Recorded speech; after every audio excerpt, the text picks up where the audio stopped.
glutathione, it's a substance that appears in every single cell of your body. And in fact, it is essential to life.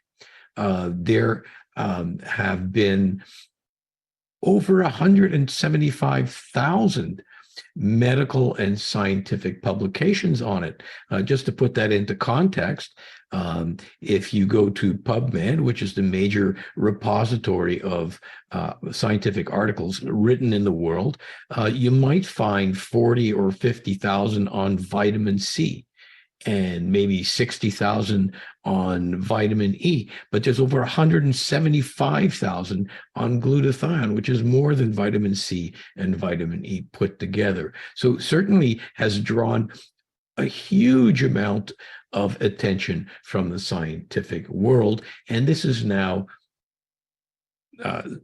increasingly making it into the lay literature, into the internet, into websites, and glutathione will soon become a part of your everyday regular English language, the same way as a word like antioxidant or cholesterol, which used to be strange, now is used on a regular basis.